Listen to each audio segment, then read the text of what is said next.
اس میں جتنے بھی وائرسز کا ہم ہر سال ایک وٹنس بنتے ہیں، چکن پاکس ہے یا میزلز ہے یا دوسری وائرل انفیکشنز، ہر سال ان کا ایک ٹرینڈ آتا ہے. اسی طرح بیکٹیریل انفیکشنز کا ایک ٹرینڈ آتا ہے، ٹھیک ہے، جو آپ کے اپریل اور مئی کے مہینوں میں پیک پہ جاتے ہیں، آپ کے ہاسپٹل بھر جاتے ہیں انفیکشنز کے ساتھ، اور جیسے ہی لو چلتی ہے، ٹیمپریچر بڑھتا ہے، تو وہ کم ہونا شروع ہو جاتے ہیں. اب اس وقت میں نے ایک پوسٹ لگائی تھی تو کافی لوگوں نے وہاں پہ مجھے وہ ریفرنس بھیجے کہ انٹرنیشنل اسٹڈیز تو یہ کہہ رہی ہیں، یہ کہہ رہی ہیں، آپ کیسے یہ کہہ رہے ہیں. تو میں نے ایک اس وقت ایک لکھا تھا کہ ہو سکتا ہے کہ گرمی سے کرونا مرے نہ، لیکن وہ باپ نہیں بن سکتا. تو بیسیکلی وہ اشارہ تھا کہ اس سے اس کی جو وائرس کی انفیکشن پیدا کرنے والی صلاحیت ہے وہ ڈیفینیٹلی کم ہو جائے گی. اور آپ دیکھیں انفارچونیٹلی ہماری بدقسمتی رہی کہ ہمارا پورا مئی کا مہینہ بہت ہیلدی، بہت ہی اچھا انوائرمنٹ رہا ہے انفیکشنز کے جو ہے وہ گروتھ کے لیے. لیکن 12 جون تک، کیونکہ میں ٹوٹلی اس کو فالو کرتا ہوں، 12 جون تک ہمارے ابھی تک اے سی بھی نہیں چلے تھے، اس حد تک ٹیمپریچر اچھا جا رہا تھا، ٹھیک ہے. 12 جون کے بعد لوز چلنا شروع ہوئی ہے، اور ود ان ویک میں نے نوٹ کیا کہ جو ایک دم سے سمٹومیٹک پیشنٹس کی جو ہے وہ تعداد کم شروع ہوئی. اس لیے میں تو ٹوٹل کریڈٹ جو ہے وہ ٹیمپریچر کو دوں گا. کہ دوسرا آ جاتا ہے کہ جو ہم کہتے ہیں لاک ڈاؤن. مطلب یہ ہے کہ ہمارے فیزیبل ہی نہیں ہے. یہ تو ہوتے ہیں چھوٹے چھوٹے ممالک، جیسے ہم نیوزی لینڈ کی مثال دے دیتے ہیں کہ جی وہاں پہ انہوں نے جی کنٹرول کر لیا. نیوزی لینڈ کی 50 لاکھ کی آبادی ہے، وہاں سے ہم کیسے مطلب کمپیئر کر سکتے ہیں 22 کروڑ کے ممالک کو، ٹھیک ہے. اس کے بعد سوشل ڈسٹینسنگ وغیرہ، یہ ہم سارا کچھ، ہمارے رہن سہن گراؤنڈ ریئلٹیز ٹوٹلی ڈفرینٹ ہیں. تو یہ سارا کچھ ہم کچھ کر بھی نہیں سکتے تھے. ہمارا جو ہے وہ یہی تھا کہ ہم جو ہے اللہ سے دعا کر سکتے تھے کہ لوہیں چل جائیں. اللہ کا شکر ہے، میں ابھی بھی یہی کہوں گا کہ یہ جو بھی کریڈٹ ہے یہ سارا ٹیمپریچر کو جا رہا ہے.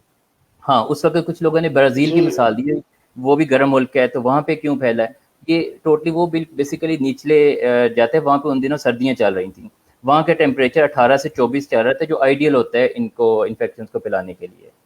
تو ہم اس کے ساتھ نہیں کمپیئر کر سکتے کہ پاکستان ہاٹ ملک ہے. اور یہ ایون آپ گلف کے جتنے ممالک ہیں ان کو دیکھ لیں، وہاں پہ بھی سمٹومیٹک پیشنٹس بہت کم رہے ہیں. ٹھیک. اچھا ڈاکٹر صاحب، مطلب اس پہ ابھی ریسرچ تو نہیں ہوئی، لیکن آپ کی ماہرانہ رائے کے مطابق جو ٹمپریچر بڑھا ہے پاکستان میں یا جی جی جن جن ملکوں میں، جی وہاں ان کی مطلب وائرس کی انفیکشن میں جو ہے وہ کمی واقع ہوئی ہے؟ بالکل، ان کی انفیکشن جو پیدا کرنے کی صلاحیت ہے وہ ڈیفینیٹلی کم ہو جاتی ہے. اچھا ڈاکٹر صاحب، آپ اس کو کووڈ 19 کو فالو کرتے رہے ہیں، پوری دنیا میں آپ دیکھتے رہے ہیں کہ کہاں کیسز بڑھ رہے ہیں، کہاں کم ہو رہے ہیں. تو اب موجودہ کیا صورتحال ہے پوری دنیا میں؟ اگر آپ دیکھیں تو کیا کیسز بڑھ رہے ہیں، اور کیا بہت سیریس کیسز آ رہے ہیں، یا پوری دنیا میں اس میں کمی واقع ہو رہی ہے، کچھ معلوم ہو رہا ہے؟ نہیں، ایک چیز تو یہ دیکھیں کہ اصل میں بیسیکلی جب ہم بات کرتے ہیں کہ جب یہ سٹارٹ ہوا ہے چائنا کے بعد، جب یورپ نے یا امریکہ نے اس کے خلاف لاک ڈاؤن یا ایک سیریس ایکٹس لینا شروع کیے، تو اس وقت ان کی ہاف پاپولیشن افیکٹ ہو چکی تھیں، ٹھیک ہے. جب آپ کے پاس اتنی بڑی تعداد میں لوگ کیریئر کی اسٹیٹ میں پھرنا شروع ہو گئے ہیں، تو اب ان کے اندر سے ختم ہونے اور لگنا سارا اس پروسیس کو ایک ٹائم لگے گا. اصل میں ہم دو چیزیں جو ہے نا کنفیوز کرتے رہے ہیں. ہم پاکستان میں بھی یہی ہم نے کیا ہے کہ یہ سمٹومیٹک پیشنٹس، یعنی جو سیریس پیشنٹس ہیں ان کو، اور جو کیریئرز ہیں یا جو نان سمٹومیٹک، ان کو ایک جگہ پہ نہیں رکھنا چاہیے تھا ہمیں، ٹھیک ہے. اب صورتحال یہی ہے کہ اوور آل اب یعنی سمجھ لگی نیچے کی طرف جائے گی صورتحال، جو ہے سمٹومیٹک پیشنٹس کم ہوتے جائیں گے، سیریس مریض کم ہوتے جائیں گے، اور ہو بھی رہے ایسے ہی، ٹھیک ہے. لیکن اس کو جو ختم ہونے میں وہ ڈیفینیٹلی کبھی وقت لگے گا، کافی وقت لگے گا. اس کے بعد ہر وائرس کی جو ہے ایک کہہ لیں کہ اٹیکس آتے ہیں، سیکنڈ اٹیک جس کو ہم کہتے ہیں. اب وہ جتنا زیادہ پھیل چکا ہے وہ ڈیفینیٹلی وہ اتنا اسٹرانگ نہیں ہوگا، میری جو رائے ہے. اب وہ جو ہے وہ جو بیٹھے بتا رہے ہیں، مجھے کم از کم اس سے اتفاق جی نہیں جی ہے. جی ڈاکٹر صاحب، آپ کی رائے کے مطابق ابھی مطلب اس کو ختم ہونے میں ٹائم لگے گا. ہمارے پاس کوئی اتنی افیکٹو میڈیسن بھی نہیں ہے، ویکسین بھی ابھی اس کی نہیں آئی ہے، اگرچہ اس کی شدت میں کمی واقع ہوئی ہے. ہمیں بظاہر یہ لگ رہا ہے پاکستان میں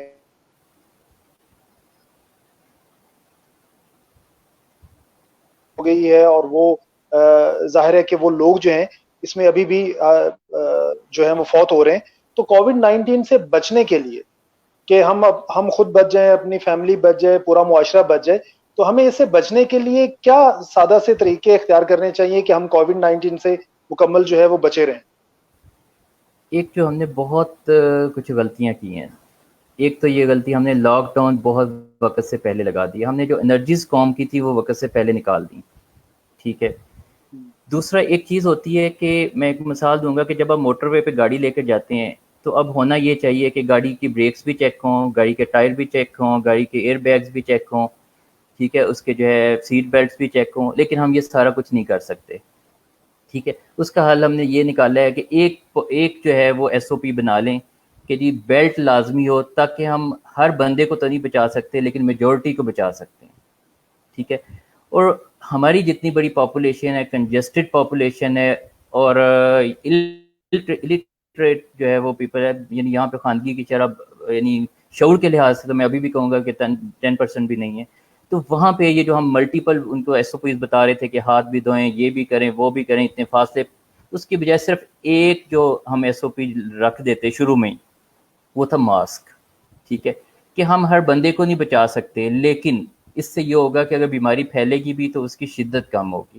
اور یہ وقت نے ثابت کیا ہے کہ اس کی امپورٹنس جو ہے وہ پوری دنیا نے ریئلائز کی ہے کہ یہ جو 2 وے ہم فلٹر لگا دیتے ہیں کہ پیشنٹ بھی لگا لے فلٹر, وہ ایک جگہ کرے, آگے سے جو کیریئر جس تک پہنچے گا پیشنٹ جو بنے گا نیا اس تک, تاکہ پیشنٹ تک اگر نئے بندے کے پاس وائرس پہنچ بھی جائے تو ایٹ لیسٹ اس کی جو شدت نہ رہے.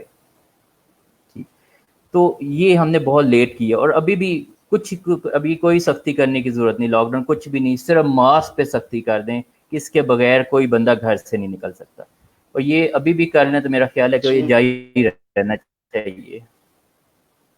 ٹھیک, اس کا مطلب ہے ڈاکٹر صاحب کہ جب تک کوئی ایفیکٹو میڈیسن نہیں آتی ہے, جب تک ویکسین نہیں آتی ہے, تو بیماری سے بچنے کا جو بہترین سلوشن ہمارے پاس موجود ہے یا بہترین ہتھیار ہے وہ ماسک کا ہے کہ ہم سب اگر ماسک پہنیں گے تو ہم اس سے محفوظ رہیں گے. اچھا, ایک چیز ابھی یہاں پہ تھوڑی سی کلیئر کر دیں, جو ہم بار بار بات کرتے ہیں نا علاج کی, دیکھیں وائرس ہمارے پاس کئی صدیوں سے چلے آ رہے ہیں. وائرس کی کبھی بھی کوئی بھی پراپر میڈیسن آ ہی نہیں سکتی, نہ آ سکتی, کیونکہ یہ اپنی شیپ اتنی جلدی چینج کرتا ہے اور اس کے اوپر باڈی جو ہے ریزسٹنس اتنی جلدی اوور کم کر لیتی ہے, تو ہمیں کسی بھی میڈیسن کو کریڈٹ دینا کوئی اتنا آسان کام نہیں. اس کے بعد ویکسین آ جاتی ہے بات, ویکسین کے بھی ٹرائل ہوں گے, وہ آنے میں بہت وقت لگے گا. ٹھیک ہے. تو یہ جو ہم اس کے ویٹ میں نہیں رہنے چاہیے. یہ کوئی بھی وائرس جو ہوتا ہے اس نے اپنے ایک ٹائم پورا کر کے کمزور ہو کے چلے جانا ہوتا ہے, تو اس نے جو نقصان دینا ہوتا ہے وہ جا کے چلا جاتا ہے. یہ اب مستقبل میں چلتا رہے گا, ویکسین آتی رہے گی, لیکن ابھی جو ہے یہی ہم کر سکتے ہیں کہ اس کو ہم اسپریڈ ہونے سے روکیں بس, تاکہ جتنے کم سے کم لوگ متاثر ہوں, اگر ہوں بھی تو وہ کم از کم ویک وائرس کے ساتھ ایکسپوئر کے ساتھ افیکٹ ہوں.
ڈاکٹر مبشر سلیم صاحب سے رابطہ ہمارا منقطع ہو گیا ہے انٹرنیٹ کی وجہ سے.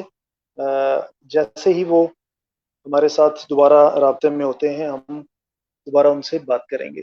مسعود ملک صاحب, سر بہت شکریہ آپ کا.